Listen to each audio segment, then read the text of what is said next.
400 रुपयापासून मसाला? हो, आपण हा पूर्ण मसाला तेलाशिवाय भाजतो. माझ्या लाडक्या मैत्रिणींनो, तुम्हाला एवढ्या महागाईच्या काळामध्ये झणझणीत मालवणी मसाला मिळणार आहे फक्त 400 रुपये किलो पासून, तो पण कुडाळच्या कोकण मसालेला. तर मॅम आज आपण कुठला मसाला बनवणार आहात?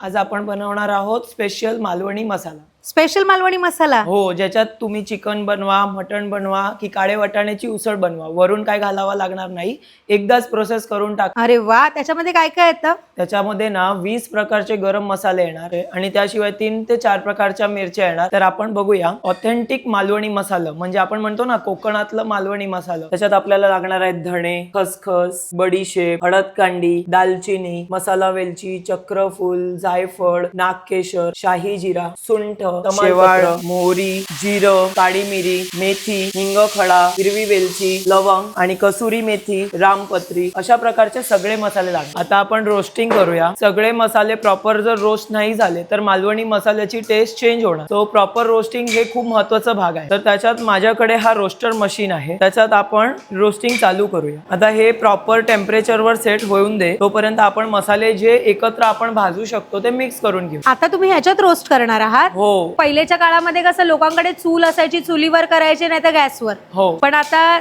तशीच सेम टेस्ट ह्याच्यामध्ये येते. तशीच सेम टेस्ट ह्याच्यात येते, कारण हे पण स्टीलचं आहे पूर्ण. पण ह्याच्यात फायदा हे आहे की कुठचाही मसाला करपत नाही. कढाईमध्ये किंवा तुम्ही चुलीत वगैरे आपण जेव्हा करतो तेव्हा त्याच्यातला कुठचा तरी मसाला आहे तो जर आपण परतवायला लेट झालं किंवा ते खूप डेलिकेट मसाले आहेत त्याच्यातले खूप, मग ते टेम्परेचर वाढलं तर ते करपू शकतात. मग ह्याच्यात तो प्रॉब्लेम होत नाही. आणि त्याच्यात पण आपण हा पूर्ण मसाला तेलाशिवाय भाजतो, त्याच्यामुळे मसाला वर्षभर तसाच राहतो. तेलाशिवाय भाजता?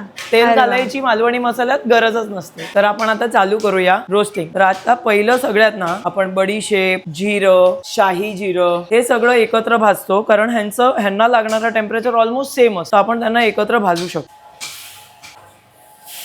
आपण बडीशेप, जिरा, शाही जिरा, मोहरी, मेथी, मिरी हे सगळ्यांना जरा हीट जास्त लागते, म्हणजे त्याला थोडं प्रॉपर गरम करावं लागतं. मग त्याच्यासाठी आपण ते मसाले आधी टाकतो. सो आता आपण हे मसाला काढतोय. तरी असं भाजून जर मसाला बनवायचा असेल तरी किती वेळात होतो? एक नाही म्हटलं तरी 5 किलोचा मसाला करायचा असेल ना तर हे सगळं भाजायला एक मॅक्सिमम 20 मिनिटं लागतात. फक्त 20 मिनिटं? फक्त 20 मिनिटात रोस्टिंग होऊन जातं. तर आपण आहे ना जायफळांना फोडून घेतलंय, सुंठ फोडून घेतली आहे, हळद कांडी फोडून घेतली आहे, दालचिनी माझी होती ती आपण फोडून घेतली आहे. तशा ज्या प्रकारचे जे मोठे खडे मसाले असतात ना त्यांना प्रॉपर रोस्ट केलं काय ते कुटायला इझी पडतं, म्हणून आपण ते सगळे रोस्ट केले. आता हे सगळे आपण एकत्र भाजणार आहोत. कुठकुठले मसाले त्याच्यामध्ये? ह्याच्यात चक्रफूल आहे, लवंग आहे, दालचिनी आहे, हळद कांडी आहे, जायफळ आहे, सुंठ आहे. सो हे सगळे मसाले. आणि ह्याच्यात अजून जाणार वेलची, हिरवी वेलची ह्याच्यात जाणार आहे आणि नागकेशर जाणार. हे आपण सगळे टाकलंय. आता मी परत गॅसची फ्लेम चालू करते आणि ह्याला मी एकदम लो फ्लेमवर ठेवलंय, त्यामुळे ते प्रॉपर रोस्ट होणार. मित्रांनो आणि स्पेशल मैत्रिणींनो आणि मित्रांच्या आईंनो, तुम्ही इथे बघू शकतात का, इथे आपले मसाले हे पूर्ण रोस्ट होत आहेत रोस्टिंग मशीन मध्ये. बघितलं, एकही मसाला एका टाइम साठी एका सरफेसवर राहत नाही, त्यामुळे तो मसाला प्रॉपर भाजून येतो. आता ऑलमोस्ट 5 ते 7 मिनिटं झालेले आहेत. हे मसाले उत्तम भाजलेले वाटत आहे, तर आपण त्यांना पण खाली करून घेऊ. आता आपण काय केलंय माहिती आहे, हे तमालपत्र शेवाळ आहे, त्याच्यानंतर हे कसुरी मेथी आहे, त्याच्यानंतर हे जावित्री, जायपत्री, जायफळच्या वरची फुलं खूप नाव आहेत, आणि ही आहे रामपत्री. आता आपण हे सगळं टाकणार आहोत. तरी हे मसाले भाजायला आता किती टाइम लागेल बोलला? हे मसाले भाजायला एक 5-1 मिनिटं लागेल, कारण त्याच्यात तमालपत्र आहे. पण आपण गॅसची फ्लेम अगदी कमी ठेवली आहे, सो हे करपणार नाही आणि मस्त कडक होईल, त्याच्यामुळे त्याचं पावडरचं फ्लेवर चांगलं आहे. सो आता हे मसाला रोस्ट झालाय. हे सगळे मसाले आपण काढून घेऊया आणि पुढची प्रोसिजर म्हणजे सगळ्यात मेन ते आहे आपली मिरची भाजायची, ती सुरू करूया. मिरची भाजायची? हो. ज्या मिरचींना कमी हीट लागते ती मिरची पहिली टाकूया. त्या मिरची म्हणजे गुंटूर आणि तेजा. त्या मिरचींना अगदी कमी हीट लागतं, कारण आपण त्यांना जर हीट वाढवून भाजली तर ती करपली तर आपल्या मसाल्याचा रंग चेंज होईल. तर आता मी पहिलं टाकते गुंटूर, पण टाकतोय ह्याच्यातच तेजा भाजताना खूप लक्ष द्यावा लागतो, कारण एकतर ही खूप लवकर करपते. सो जर तुम्ही कढाई वगैरे मध्ये हे भाजत असाल तर तुम्ही मास्क वगैरे घाला, शक्य असेल तर ग्लोव्ज घाला आणि मगच भाजा, कारण की ती खूप स्पायसी असते का? स्पायसी असते, भाजणाऱ्याला जळजळ व्हायची शक्यता आहे. केडीएल मिरची म्हणजे केडीएल हा बॅडगीचाच प्रकार आहे, पण ह्याचं वैशिष्ट्य हे आहे की ह्याचा कलर काश्मीरी सारखा येतो, पण ह्याची सालं बॅडगीची आहे. सो खूप लोकांना काश्मीरी आवडत नाही कारण ती गोडूस होते, मग ते त्याचा टेस्ट बाबा ते फिक्क करते मसाला, असं खूप लोकांची मान्यता आहे. सो ते लोक ही मिरची खूप प्रिफर करतात. म्हणजे दिसायला बेडगी सारखी पण कलरला काश्मीरी. राईट. सो आता आपण ही मिरची पण भाजून झालेली आहे. ही मिरची पण आपण तेवढीच भाजली आहे की त्याचा बाहेरचा कलर चेंज होत नाही. 2 ऊन दिली आहेत, पण तरी जर कुठेतरी मॉइश्चर असेल ना तर ते ह्याच्यात सगळं रोस्ट होऊन जाईल. आता आपण 15-20 मिनिटाचं रेस्ट घेतलं, कारण मिरची आणि मसाला भाजून झाल्यानंतर त्याला घरातच ठेवायचं असतं, थंड करायचं. आपली जुनी माणसं काय करायची, उन्हात घालायची. उन्हात घातल्यावर त्याचा वास उडून जातो. मसाला मिरची हे गरम झाल्यानंतर घरात ठेवली काय त्याच्यातला गरमावा निघून जातो आणि ते अजून चांगलं वास येतो. मग आता आपण ते झालेलं आहे, ती प्रोसिजर झाल्यानंतर आता आपण त्याला डंक मशीन मध्ये टाकणार आणि डंक सुरू करतो. सो आता आपण हे सगळं डंक मशीन मध्ये टाकूया.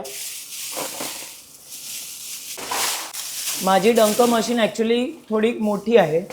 सो आपण हे व्हिडिओच्या माध्यमाने मालवणी मसाला कसं बनवायचं आणि त्याच्यासाठी काय काय काळजी घ्यायच्या म्हणून आम्ही 5 किलोचं प्रमाण घेतलेलं आहे. पण आमच्या डंक मशीनमध्ये ते मिनिमम 20 किलो, मॅक्सिमम 35 ते 40 किलो मसाला एका बॅचला कुट.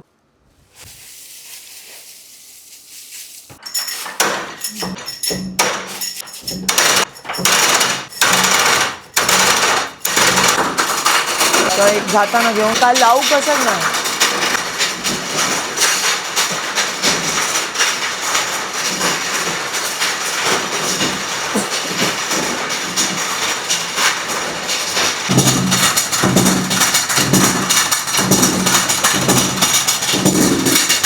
सो इथे बघू शकता आपला मसाल्याला छान असा कलर आलाय आणि तो ऑलमोस्ट 95% पर्यंत रेडी झालाय. पूर्ण एकदम व्यवस्थित चाळून घेऊया. ही बघा, ही माझी मसाला चाळायची मशीन आहे, कारण आम्ही प्रत्येक वेळी हायजीनला एकदम महत्त्व देतो, प्राथमिकता देतो, की ज्याच्यामुळे आमच्याकडचा मसाला आहे ना जेव्हा ज्यांना भेटतंय तेव्हा त्यांना ती घरगुती चव भेटेल आणि हायजीनिक पण असणार. पहिलं ना ह्याच्यातनं काढून घेऊया. आता हे मसाला आपण ह्याच्यात टाकतोय आणि आता मी माझी मशीन चालू करतो.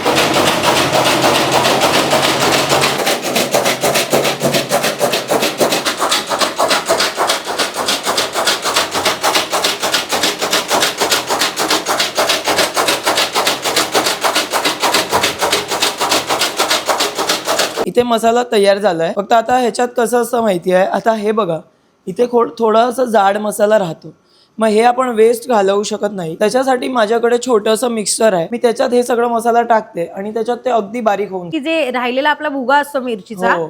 त्याला सुद्धा चांगलं वाटलं जातं बारीक. अगदी ह्याच्यासारखं. अरे वा. फक्त ते डंक्यात होत नाही, कारण डंक्यात ते साईडला होऊन जातं. बरोबर. त्यामुळे ते डंक्यात होत नाही. घरातल्या मिक्सरपेक्षा थोडं मोठं. मग तसं माझ्याकडे एक मशीन आहे, मग त्याच्यात मी ते करतो आणि अगदी अशी फिनिश प्रॉडक्ट भेट. तर मित्रांनो बघू शकता इथे मस्त असा झणझणीत लाल भडक मसाला तयार झालेला आहे. हा आपला मालवणी स्पेशल मसाला हा आहे ना? मालवणी स्पेशल मसाला आहे. एकदम मटण, चिकन, तुम्हाला कोकणातली टेस्ट मुंबईला हवी असेल ना, हा मसाला घेऊन जाईल. आपण ना घरगुती मसाला आहे तो, मग ते घरात कसं पॅक करणार, बरणीमध्ये, बरोबर ना? बरोबर. मग आम्ही ते बरणी आम्हीच देतो, म्हणजे तुम्हाला घरी जाऊन पॅकेट उघडून बरणीमध्ये घालायची काही गरज नाही. हो, म्हणजे बरणी सकट आपल्याला मसाला सुद्धा मिळतो. हो, बरणी फ्री आहे. मॅम इथे मसाला तर बनवून झाला, हिंग तर अजून तिथेच आहे. मसाल्यामध्ये आपले जुनी माणसं काय करायची माहिती आहे, मसाला खराब न करायला त्यांना प्रिझर्वेटिव्ह वगैरे काय माहिती पण नव्हतं आणि ते चांगलं होतं. पण आता आम्ही काय करतो, हे हिंगाचे तुकडे करतो आणि असं मसाल्यात टाकतो आणि मग आम्ही पॅक करतो. आणि काय होतं, ह्यानी मसाला खराब होणार नाही, वर्षभर तसाच तसा राहणार आणि हा हिंग वेस्ट होत नाही.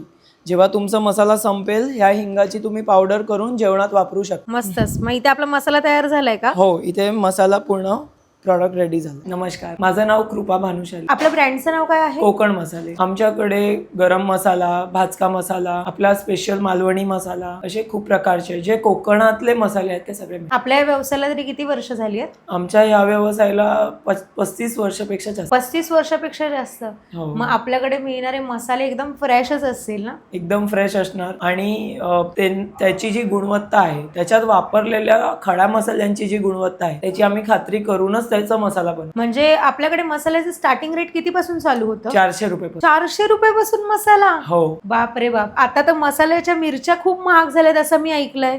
पण तेच आमची मास्टरी आहे ना, की आमच्या सगळ्या वर्गना एक प्युअर विदाउट ऍडेड कलर आणि प्रिझर्वेटिव्हचा मसाला आम्ही त्या रेंज मध्ये पण देऊ शकतो. विदाउट कलरचा मसाला म्हणजे विदाउट कलरचा मसाला म्हणजे ज्याला एडल्ट्रेशन म्हणतो आपण, की जे मिरचीला कलर लावलेला असतो, Okay. मिरची पावडरला कलर मारलेला असतो, ते फूड कलर असू दे की सिंथेटिक कलर असू दे, असे खूप मिलावट आता मसाला मार्केटमध्ये चालू आहे. मग आम्ही त्याच्यातलं कुठचंही वापरत नाही. आमचे मसाले प्युअर ऑथेंटिक असतात आणि त्याला कुठचाही कलर मारलेला नाही. आपल्याला जर मसाले मागवायचे असतील, समजा मुंबईमधून नाहीतर कोल्हापूरमधून जर कोणाला मसाले मागवायचे असतील तर आपण डिलिव्हरी करता? आम्ही ऑल ओव्हर इंडिया डिलिव्हरी करतो. तुम्हाला कोकणातली चव तुमच्या घरापर्यंत पोहोचवायची जबाबदारी आमची. जर आपल्याला ऑर्डर करायचे असतील आपले मसाले तर काय प्रोसेस आहे? एकदम सिंपल आहे. स्क्रीनवर नंबर असतील, ते नंबरवर कॉल करा किंवा मेसेज करा व्हॉट्सअपला आणि आम्ही तुम्हाला पाठवून देऊ. मॅम तुमच्याकडे फक्त मसालेच मिळतात का? नाही, आमच्याकडे फक्त मसाले नाही तर रेडीमेड मसाले, खडे मसाले, मिरची आणि त्याच्या अतिरिक्त आमच्याकडे सगळ्या प्रकारचे ड्रायफ्रुट्स मिळतात. आणि त्याच्या अतिरिक्त सगळ्यात मेन, जर मी कोकणात राहते तर कोकणातल्या काजूला मी विसरूच शकत नाही. तर तुम्हाला कोकणातला ऑथेंटिक काजू पण आम्ही तुम्हाला तुमच्या घरपोच करूची सुविधा ठेवलेली आहे. मॅडम जर कोणाला ऑर्डर करायची असेल तुमच्याकडे मसाल्यांची नाहीतर ड्रायफ्रूटची नाहीतर काजूची, कॉन्टॅक्ट नंबर काय आहे? माझा कॉन्टॅक्ट नंबर आहे 7567937167. या नंबरवर तुम्ही व्हॉट्सअप करू शकता किंवा कॉल करू शकता आणि आपली ऑर्डर प्लेस करू शकता. तर इथे आपले मसाले तयार झालेले आहेत आणि आम्ही आमच्या घरच्यांसाठी एवढे जबरदस्त मसाले घेऊन चाललेलो आहे. जेवणाची चव जर वाढवायची असेल तर तुम्ही पण तुमच्या घरच्यांसाठी नक्की हे मसाले ऑर्डर करा, कोकण मसाले.